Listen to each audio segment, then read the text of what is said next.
Here we are.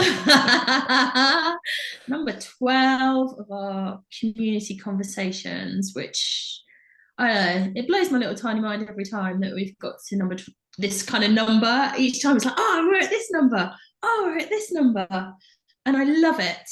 And I'm so excited for it every time that we do it and for the conversations and possibly the people that we get to bring in um, to this space. Well, it's a bit of And false advertising today, isn't it? Because it's labeled well, live podcast and we're having some streaming issues. So this is pre-recorded. This is the first of the 12 that's pre-recorded. I know, which is a shame, but technology will not defeat us, and we will still get our word out to the masses in the best way we can. Community, what is it? How do you belong to one? How do you find one? How do you create one? How do you build one? What's on your heart and your mind for community this week, Abbie? Yeah, big thing that came to my mind this week, and this was just like obviously purely from a personal experience, was this idea that we have to believe or that we have to feel accepted in order to have a place within a community. I think for a very long time, and probably for a lot of people, I mean, I'm just throwing it out there. This might not be the case, but this is just how I feel. Uh, is that often we talk about needing to have like a common interest Uh-huh. or feel like we are qualified in Literally order just to wrote that be, word down. Qualified. qualified in order to fit. What does that even mean? I don't actually know because my brain this week has just gone, no, forget about that. Like, just like as we often talk about, show up as you Yeah, first. yeah, yeah, yeah. That's Yeah. the big thing for me that has sunk in this week. It doesn't matter what you do, it matters who you are. And Yes. I and for me now, that is the connector Yeah. of the people. Well, this is the essence of the heart-centered model, which is first we need to come being who we are before we do whatever it is that we are Mm, doing, and we'll have whatever is meant for us. And when we talk about heart set, that's what comes first, right? That heart set is knowing who is an Abbie, what is an Abbie, what is she like, what is she good at, what is she not so good at, all how does she respond under stress, all those sorts of things, right? None of that requires what qualifications she has, what skills she has, what she knows. It doesn't require any of those worldly things. It just simply says, where would Abbie like to place herself? Like, yeah, what environment can she root herself in that serves as an expression of her? that's it. But it's funny, isn't it? Because we come to the world from an egoic mindset Mm, perspective. If we do that first, we go, well, how do I belong? How do I fit in? What do I need to prove to justify yeah. my belonging? Yeah, and I find like you're trying to prove it to yourself as well as proving it to these other people. But actually, you don't need to do any of that, and that might that might just like throw it all out of the water for some people. I don't know, but yeah, 100%. I am fully on board with the fact that wherever I go now, I can just show up as me. There's That's this it. uh, there's this phrase in the faith circles that says that God doesn't call the qualified; He qualifies the called.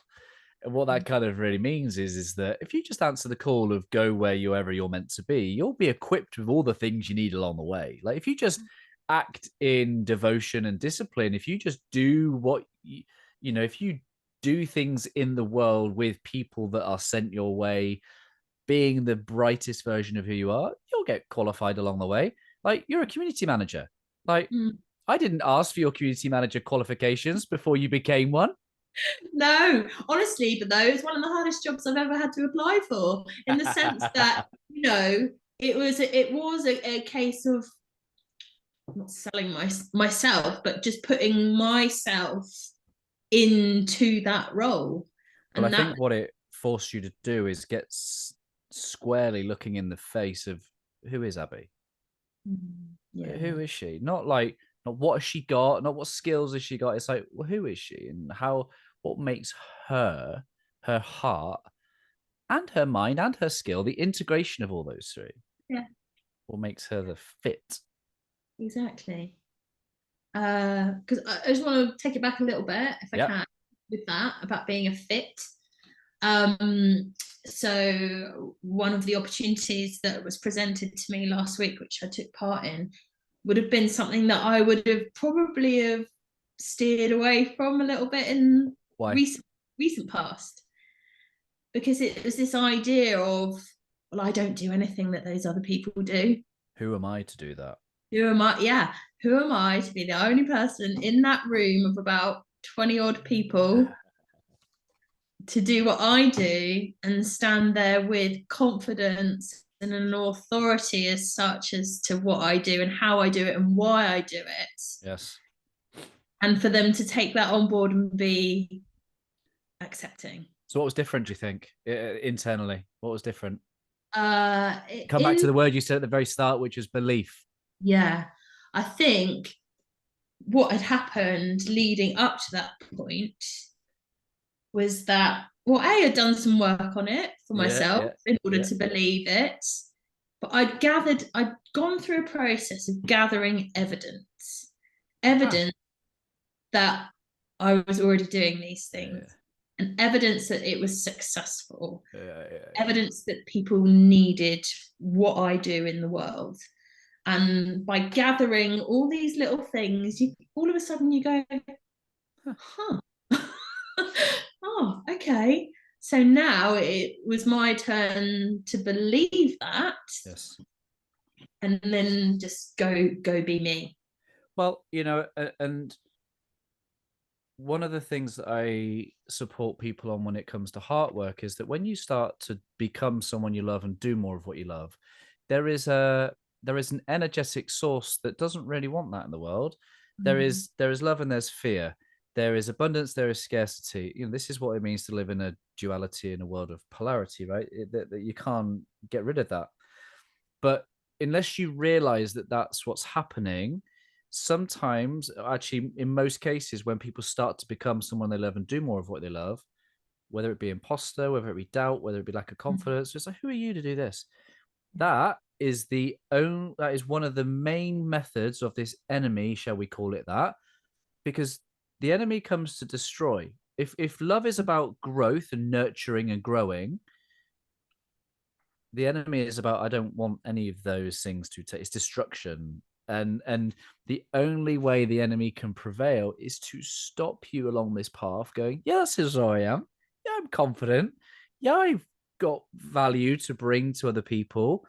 And unless you're able to discern between those two voices of love and fear, evidence is the best place to start. Because you can then quite clearly say, well, that voice isn't true. I can now discard you.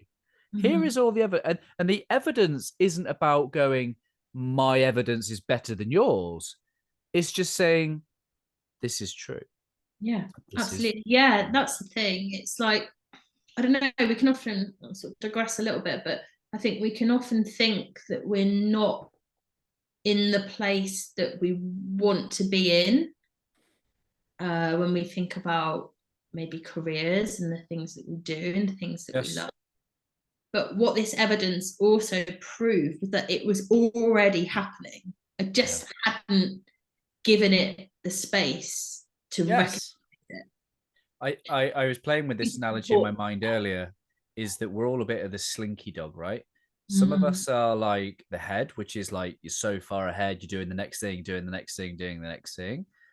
And we just need to let the tail catch up, which is to integrate, is to synthesize, right? Which is what you're talking about, which is I had to sit, wait for my butt to catch up and go, here's all of me in one place. Yeah. And some people are the little butt at the back, which is hanging behind. They're so much capable in what they're doing, but they're just hanging behind because they're just, and not, they've not got a community of people to call them forward. Yeah, that was it. And I think that's what that was then last week. It was that opportunity to step into that room and that space and go, all right, let's go. And do you know what? And like you were just saying before, there were some challenges. Like Yeah, I yeah, was questioned yeah, by a very well-renowned top photographer in this instance. He's like, well, why do you do this? Why don't you do this? And I felt for the first time in a very long time that I could stand there and say, well, this is why. And this is yes, why I don't do that. yes. But this is what people need and this is what people love. And he just kind of went, yeah, great. Yeah. There you go. And There you go. See, and that's it. Sometimes you got to be able to face that, because I think David Olcott on the podcast before Christmas said that sometimes the tree only knows how deep the roots go by how hard the wind blows. And those questions you received was a little bit of a wind, right? It's like, ooh, yeah, ooh, these are new questions. And yeah. actually, what it gave you is a wonderful opportunity to demonstrate and express that this is what's important to me. This is Mm, why I do what I do. And maybe you wouldn't have had that opportunity to have such clarity and conviction in this is who you are if you hadn't been presented the challenge. very true. Very true. It helped to really like play it back to myself as well, just to really Mm. go, oh yeah, this is why I do this, you know. So as much as the challenges can sway you, like Yeah, you're yeah, yeah. saying, it can very much help like cement Yeah, yeah. the reasoning behind it. And again, I guess like evidence again, Yeah. like But do you remember one of our mastermind calls? We had a guest speaker come in. I can't remember who it was, but they got Zoe to say something and she said mm, it. And then they said, great. Now say that again. And her mm, whole demeanor changed. And she was like, yeah, this. And it's almost like that second version of saying, when we mm, say it again, it's almost like we ground ourselves, we center, and it's like, this mm, is who I am. mm. This is who I say I am. This is what's important.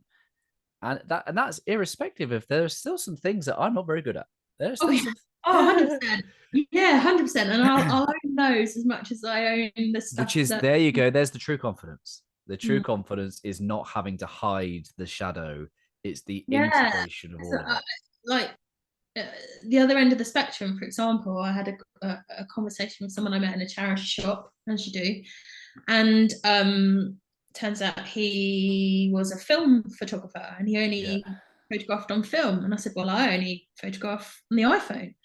And he's like, oh, and it sparked that whole conversation. And he's like, well, have you shot on film? I said, no, I really haven't. I said, I wouldn't even know where to start.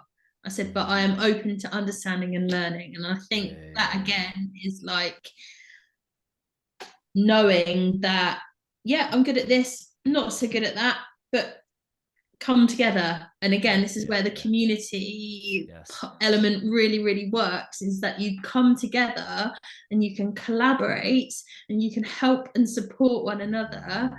and learn these beautiful skills Yeah. like together. Well, yeah, I love that. And I think we've said on the past few episodes that community, unity, to be with each other as one, to come together as one. Oneness is not sameness. So I don't know about you in the 90s. Did you ever used to watch like Transformers? Right? Transformers, the big one, right, used to be uh, a collection of individual cars or whatever they were, right? So the big one is one Yeah. based on individual components. And I think that's what it means to be like a community. Is like, okay, I've just likened our community to Transformers, but we are one, but we're not the same. We have our individual parts. And, my good friend, our good friend, Tommy Gentleman, right? He, in his book, I can't remember what it's called, but I've got it on the side. I have to find it in a minute. But in his book, he basically defines confidence is to confide in oneself, which means that actually that when you can come to yourself, look at who you are, what you got, what you've not got, and be at peace with all those things, you can place yourself wherever you want to, but you don't need anything. You don't need except because you're not going to a place externally for whatever it is that you need. Yeah. You weren't going on that day to that photography community and saying, hey, validate me. No, You did that for yourself. You yeah. already knew who you were, what you're good at, and what you liked. It doesn't really matter what people think. If one of those members came to you and said, you know what, Abbie, this iPhone photography stuff, it won't go anywhere. It's not really, you now have an internal filter that says that's not true, or it's certainly Mm. not true for me. And therefore your Mm. confidence can't be knocked because you've confided in oneself. Yeah. And that's the powerful bit of when we find community, is it's not about the external stuff. It's about Mm. finding a space and a place to place ourselves among like-hearted, like-minded people, knowing that my oneness and my sameness are not the same thing, Mm. that my uniqueness is to be brought. We've done loads of work around particularly Yeah. like psychological models. Like Yeah. everyone's different, right? Whether it be colors, the Lencioni kind of working genius, the life languages, we're all different. We all different perspectives, beliefs, values, upbringings, skills. And I think true communities create belonging by making space for all of that while Yes. being tethered to a united identity. Yeah. Yeah. So in this example, everyone was a photographer. That was their title label, if you want to give Would it you that. say that there was a deeper connection beyond the skill set? Is there something at Oh, the heart of 100%. the Like I community? could look around that room and obviously, you have a little look who's coming and who's on the guest list and things like that. And we're all connecting and via our Instagrams and different things like this. And you see what it is that they're trying to do. And they're all of Yes. them trying to tell the stories and create the memories and the moments for the people that they're And photographing they for. just happen to be using a camera And they just happen to or a be, phone. yeah, or a phone. Yeah. Right. So there's the unity. Mm. So there's the unity because we're all trying to create the memories. But the individuality is that one of you's got an iPhone in your hand. You're doing Mm. something slightly different. Someone over there is using a different lens. Someone over Yeah. there is using a different backdrop and filter. Someone over here Mm. is using animals instead of humans. Mm. Again, the individuality and uniqueness expressed within the greater context of unity. Mm. Yeah. So it was beautiful, really beautiful. And like, long may there be more spaces like that, not just for photographers, but for everybody in their field of genius So, that get so, to share that. so you've come to communities now feeling both unconfident and confident. And for anybody that's looking to place themselves in a community, like based on your experience and your advice, what advice would you give them in terms of finding and placing themselves? I think initially it's just putting yourself out and doing you. I feel like over time it's the communities that have found me rather than me finding the communities. Yeah. How do you think they found you? Just by show As up as myself. Like I'm in my work, I put myself into it 100%. Like I will share my photography and then I'll share something about myself. And because I think it's really important that the people connect with me as much as they connect with the work. So I would say, first and foremost, do you, and then introduce what you do afterwards. Once you've got to know people, once you've feeling comfortable in sharing and yeah. I think So these don't principles are don't don't universal. worry about having to sell yourself or what you do. I think that puts a lot of pressure on a lot of people when they come into community spaces. They, as I say, they just feel that they've got to sell who they are and what they do and make some money and do all of these things. And I would say, just toss that out the window to start with. Yeah, well, quite a lot of the root energy of selling is lack, Mm. is the fear and the lack and the inadequacy that I am not that. I do not have that. Yeah, And into the community space first and foremost for you. I think. yeah, need nothing. Go and Yeah, belong. just go be, and then what will come from it, you might not even know. Yeah. But that's the kind I find that's like the beauty of it. I could not have predicted 4 odd years down the line, like what I'd be doing, people I'd be sharing space with, like now. Yeah. One of the things I heard about community or acceptance or belonging or something like that was this idea that I can go somewhere and I can both add value and receive value. Mm. It's a place where I can go and add value just by being me, sharing my essence, my time, my spirit, my thoughts, my perspectives, my experiences.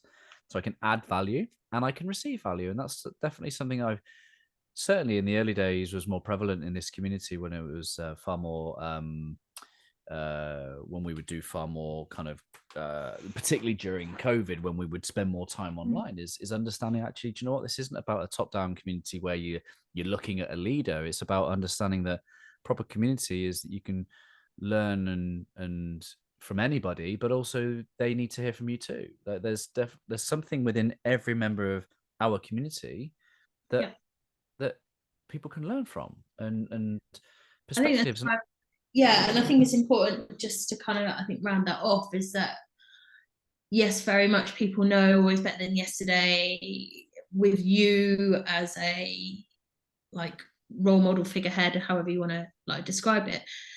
But everyone can come into that community as a leader in their own right and bring what it is they love and they do to that space. And well, I you had the know, pleasure of going on holiday recently, and you guys carried on the mastermind on the Thursday night, and I listened back to it the other day, and as you, Jason, and Claire and Bethan, and you're all and Zoe, and you're all cracking on having this conversation without me, which is great, right? Because I can create an environment of which people can continue to do what they need to do without the need for me. I think and that was powerful, and you were all supporting each other, and and you were giving perspectives and like and that's the powerful bit of a community, right? Is it self-sustaining? It has all yeah, that it needs. It has a fundamental belief that it has all that it needs. There's enough to go around. There's collaboration, not competition, and that's how the world goes around, I think. And to yeah, see that kind of play out in my absence was, if you're an egoic leader, you're like, no, need me. Wait, stop! This shouldn't work yeah, without me. Whereas I was like, exactly. Whereas you sweet, can be I go away more often. on and enjoy your holiday. And speaking of which, I just wanted to touch on how that went, because obviously you had the opportunity to go and experience our community, Yeah. bring people together in a different country, and I wondered how that was, how that felt. Well, for those people that are watching or listening that are part of our community, they'll know that Jonathan Darling and I finally met in person. So on episode 11, he joined us and said he was going to meet. And true to his word, he came and he met and he came out of his way and he spent, man, that guy smells good. And it was amazing, right? It was incredible. Like to meet him, share space and time. I mean, I was in Orlando, it was a family holiday. So he didn't want to encroach too much on family time. I didn't have a massive window of time, but he flexed and he bent and made it work, right? So we went for we had a drink Friday, Monday night, Tuesday night. We then went to a steakhouse. He ate with my family and my in-laws. They absolutely loved him. And then we woke up early doors and we went for a coffee together. So I had a small window with him, but we tried to maximize the amount of time we spent Yeah, together. And I was trying to reflect with him, like it was the most surreal thing yet normal thing in the entire world. It was just like a bit hanging out with an old friend, like I'd just known my entire life. I think that was like my similar to my experience with Kira, really. Yeah, bizarre, isn't it? It's just Yeah. like, and that's how I knew it was like-hearted brother because Mm. it was easy, it was effortless. Um, it was I had to stop at one point and go, this is actually happening and I think maybe that's the good and the bad of screens. Is it maybe it desensitized me to the significance of seeing him in real life, but it made it so normal. Yeah. Like I've been on a call with him so many times where he's just FaceTimed me on Corey's birthday, this happy birthday to Corey or whatever it's been. We've Mm. spoken on so many occasions that seeing him face to face was both surreal and normal. And then a week later, Shay McMaster is like, dude, are you in town? I'm like, yeah, I am. He's like, well, coming down. I'm like, great. And Yeah. then so Shay moved from Nebraska to near Tampa, which is about Oh, 40. So he drove okay. about an hour to come Right. see me.